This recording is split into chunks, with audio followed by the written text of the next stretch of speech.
Top concerns of the healthcare providers we've worked with have been the level of encryption, making sure data is encrypted at rest and in transit.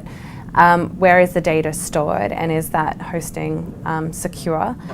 Where are the passwords stored and in our system, and are they separate from the actual database?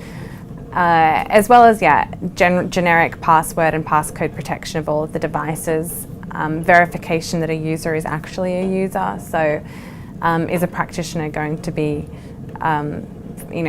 imposing or impersonating someone else? So verification of identity are the big ones.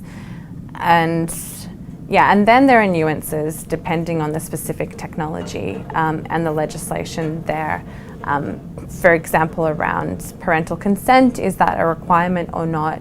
And how should this be operational? This technology be operationalized at a program level so that it has no legislative problems around duty of care or those types of considerations. There are a number of ways of becoming familiar with HIPAA. You can do online training, you can talk with a HIPAA consultant, you can seek legal advice from lawyers that are well versed in HIPAA. But the best thing that you can do, and it's not that easy, is to make sure that your technical co-founder just has a really good grasp on data and security systems in general, because it's at a technology level where the rubber hits the road with HIPAA, and if your CTO doesn't have a good grasp of data and security systems, you may get unstuck. Of course, there's the documentation side of HIPAA around your company's policies, and for those I would suggest a consultant and just doing your reading. But in terms of the technology, you really want to have a strong co-founder who understands data security. Even though there's a lot of time investment in becoming HIPAA compliant, which is a real drag, the upside is totally worth it.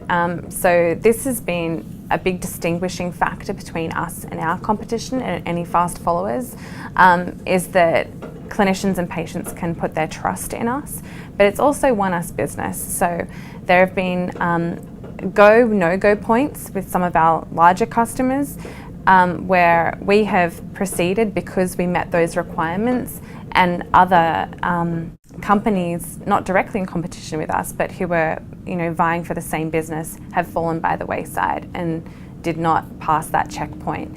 And were probably a year in development work behind where they needed to be to get to that checkpoint. So it's great if you can get a customer to cover some of the costs of, for example, third-party security audits, which are a requirement for most customers where you have a large healthcare business. They want to see that.